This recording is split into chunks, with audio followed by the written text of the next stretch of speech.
อนอีกก็ได้มันยังหิวเลยอ๋อพี่ตีป้อนน้องอย่างนี้เลยโอ้อิ่มเลยพอแล้ว2แล้ว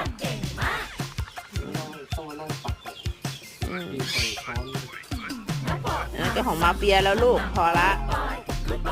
ไปแล้วพี่ตีไปแล้วพี่ตีไปป้อนมาเฟียต่อแล้ว